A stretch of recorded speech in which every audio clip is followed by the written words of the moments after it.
Welcome to episode 3 of season 1, where we dive into the book by Kate DiCamillo called The Hotel Balzaar. As we segue into this chapter, remember, as always, feel free to send me your comments, questions, concerns. I hope you don't have any concerns. But anyway, it's kevmok21@gmail.com. And this, before you listen to this podcast, episode 3 is on chapter 5 through 9, pages 28 to 60. And I wanted to make this clear up front if I didn't mention it in the earlier episodes. I don't know what's going to happen. I haven't read the whole book, so I'm going along this journey with you. And I'm finding that it's a lot more engaging, interesting, where we can throw ideas back and forth with each other. And one thing that I just happened to be out for a walk with my neighbor and my dog Jasper. You will hear him, I'm sure, barking from time to time. Right now he's passed out from our long walk. And I brought it up with my neighbor. I don't care whether you're 8 or 88. Everyone loves a story. So I'm hoping that I could get a lot of adults, parents, that will read this along with their children, and let's take this journey together. So one more final point before we head into the story. As we go along, I'll be diving into some teaching points. In other words, things that you can learn. Everything that I have ever taught in terms of teaching children how to write, I've learned from reading great books. Reading and writing go together. And something that I've always said to my students, you know what? At the end of the day, you're going to become a better writer if you read great writing. And segue into becoming a writer yourself. Why read somebody else's writing when someone could read your writing? So, as we go along, what I notice in terms of great sentences, paragraphs, the way the author, the whole world basically of writing effectively. This is all narrative writing, of course, but I'll point out tips along the way.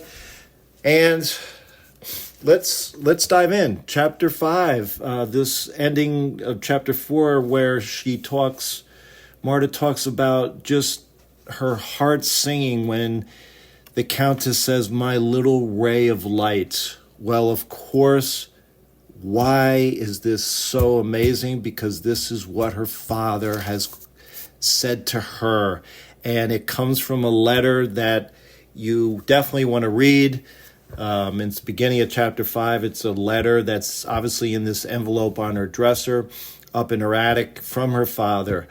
And it begins with, "Dear Marta, child of my heart, my little ray of light." So began the last letter from Marta's father. And remember, children, that they haven't heard from her father in I think it was over a year, if I'm not mistaken. And this is what they're concerned about. This is what, they've moved so often that they don't even know how Marta's father can get in touch with her. He writes, "We are encamped in," and it's blacked out. He obviously maybe have written it in, but he crossed it out. And children, why do you think that her father crossed this out where he actually is? "We are encamped in blank, and we are footsore and weary. The nights are clear and cold. We can see the stars, although they will not organize themselves into any recognizable pattern. Oh, willful, stubborn stars. The rats here are large, and they move through the shadows with a terrible purpose. Sometimes I see atop their backs small soldiers armed with bows and arrows. These small soldiers are engaged in a war too, a different war. Perhaps I am only imagining all of this." This is going to be a similar theme throughout these chapters in this episode. What is Marta imagining? What is her father imagining? Is these stories within stories dreams, or are they not? This is obviously a modern day fairy tale, and these themes of lights and stars continue with this letter from Marta's father, and he talks about Pay attention, my love. Note everything for me. Tell me where you see the light seep through. Speaking of light, did I tell you how bright the stars are? They are brighter than you think anything could be in this terrible world. So he's basically saying the war is horrible and he hopes to see her again, but he's throwing out all these metaphors of light and stars and look for me up in the stars, pay attention, don't forget me, those type of stories or communication. And then as we get going into that chapter, Marta, basically you see the picture of what Marta's mother looks like. She always has her long black hair down at night, but during the day it's pinned up under her cap as she works. Marta, again, is counseled by her mother. Do not ask so many questions, Marta. Our work for now is to stay alive. Later we will do the other work, the work of finding each other. Later we will ask questions. Our work for now is to stay alive. Oh my goodness. Marta's mother had beautiful hair, like I mentioned, long and black. She kept it pinned under a cap all day and let it down at night. And Marta then says, after her mother says, later we will ask questions, one of the best lines in the whole episode here, Marta says, will there be a later? Will there be a later? Her mother turned and looked at her. Her eyes were dark. Come, said her mother, I will brush your hair for you. So at the end of this chapter, she says she's counseling Marta again to be careful. Say you understand, Marta, said her mother. I understand, said Marta, but she did not understand. She did not understand at all. That's how chapter 5 ended. The pain you can feel through the writing, and you just... it's impossible not to be rooting for Marta. So ultimately, she goes up to see the Countess in room 314 in chapter 6. We get a great picture on page 37 of what the Countess looks like. Blitzkopf on her shoulder. And this is actually the picture of the Countess on the cover. Clearly, it's important. And... bottom line is, as we end that chapter, here's what you'll read at the end of that chapter on page 38. Marta asked the question, of course, from a girl who's not supposed to be asking questions. Marta raised her eyes when she looked up at the Countess. How does a general get turned into a parrot? Ah, said the Countess. She leaned back. She smiled. Now we will begin. A great gust of cold air blew through the room, and again Marta smelled cinnamon and some sweet, strange sweetness. The curtain swayed back and forth. Yes, said the Countess, now it begins. As we enter chapter 8, the Countess tells her first story, and it's all about the general, and a very interesting word that they use, children. The general's retainers bring the general out into his almond grove to sit. And retainers, obviously servants, but I've never actually used or heard that term used for servants. And he sits out in this almond grove as the story is related by the Countess to Marta. And he cries, and a boy stops by, and the boy says, why do you cry, sir? And he just dismisses the boy. A peddler walks by, sees the general crying and upset and melancholy by himself, and he inquires, can I help you? What is wrong? And he dismisses the peddler. And then an old woman comes by, and she basically asks the same question. And of course, what happens? Because this is a fairy tale, a story within a story, a fairy tale within a fairy tale. What ends up happening? That this old woman asks the same question, and he ends up literally Let's see, let me get to the spot in the book. He says, the old general says to this old woman, basically, leave me alone. I cry, I weep because you are so hideous to behold. So just like children, the Beauty and the Beast, this old woman is actually a witch, and she turns the old general, the old man, into a bird with green wings and yellow eyes. And immediately you realize that this is Blitzkopf, and this is a story of how Blitzkopf came to be. What do you think of this story? Boys and girls, did you like it? It's clearly good, but the question is, why is the Countess telling this story? And what is the purpose of Blitzkopf? Who is Blitzkopf? The Blitzkopf has to be some kind of connection to somebody, maybe, hopefully, in our previous story, with the old man that returned to, that went out to sea in The Puppets of Spellhorse. Is it possibly a connection to him? Or is it just a parallel connection? A parallel connection, boys and girls, meaning that this second story in the Tales of Normandy would be a companion story, not a continuation of the story, but a similar type of story that weaves the same themes of love lost, of regret, that ultimately we can learn from and make connections in our own life.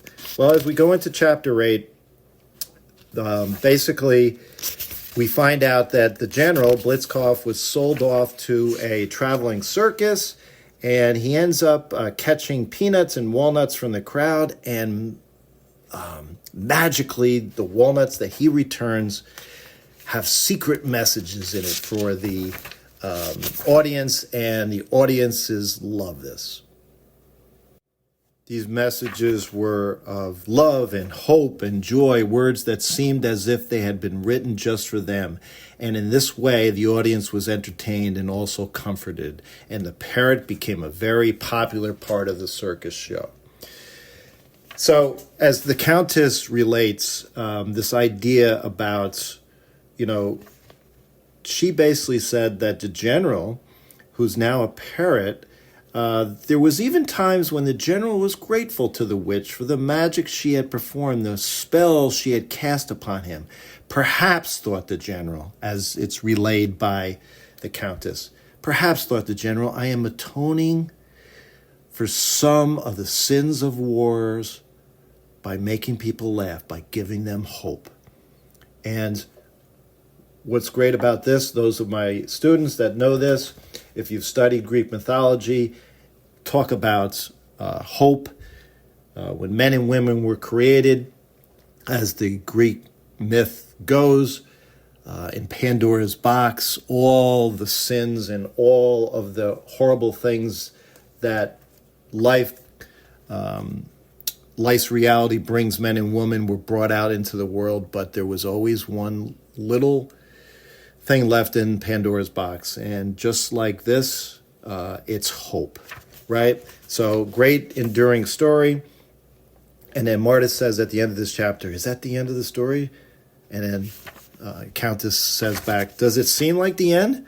No, said Marta. It seems like the beginning. How did Blitzkopf come to be with you? And why is he no longer in the circus? Well, that is the end for now, said the Countess. There are more stories, of course. That is why I have come. But for now, I am too tired. Help me up. That is why I have come? Again, authors write things on purpose. This is just not thrown in there. This is intentional. Her purpose is to tell stories, stories within stories. And as we wrap up this chapter, what we learn is also that her father used to sing to her, which was a common part of the narrative in the puppets. The king loved when people would sing to him. He loved stories, and it's the same thing that's happening here with Marta. She constantly is reflecting on her father singing to him. And at the end of chapter 8, Marta asked the Countess, do you want me to sing to you? Not now, said the old woman. I will sleep for a time. You may leave, my little ray of life, my little ray of light, but you must return. Please return. So chapter 9 is all about something that happens as Marta walks up the stairs, and sure enough, Blitzkopf ends up plopping right down her shoulder. They see a little knob that she has never seen in her stairs. All the time she's going up and down, and this knob leads out to the up on top of the roof of the Hotel Balzaar. And all along, Marta's wondering, and just so excited. Is this a dream? Is it not a dream? And as they're up on the roof, Blitzkopf, he called to Marta, making a noise that seemed to say, "Here, this way, come see." And sure enough, what do they see below them? They see a man and a woman walking through the snow, and between them was a child. The man had a hat on his head, a hat like her father's hat. The woman had long, dark hair, and the child was her, Marta. "It's my mother and father and me," said Marta. "Do you see, Blitzkopf?" And ultimately, she's still wondering, is this a dream or not? And she turned and looked at the parrot. Was it a dream? He opened his beak. Oh, this is so amazing. This is so effective. He opened his beak and closed it again, but said nothing. It's so simple, but it's so mysterious. It's so haunting. It's just so heartwarming and at the same time heartbreaking. This is probably the 5th time, if I have not said this already, that the parrot, Blitzkopf, the old general, has done. He's opened his beak and closed it again, but says nothing. So ultimately, as we end up in this chapter, in this episode, just a heartbreaking scene and a metaphorical kind of ending here. Marta stood with Blitzkopf on the roof, above it all, while the snow changed to ice, little pieces that glinted and glinted on the bird's feathers, little pieces that stung Marta's cheeks and eyelids. "That was my family," Marta said, "and now they have disappeared." The parrot, who had once been a general, nodded. "Yes," the parrot and the general seemed to say, "I understand very well what it is to lose something precious to you." Oh boy, great way to end the chapter 9. Until next time, boys and girls, again, if you have questions, you have commentary, you have thoughts, anything you disagree with me that you'd like to have a conversation about, email me at kevmok21@gmail.com. Until next time.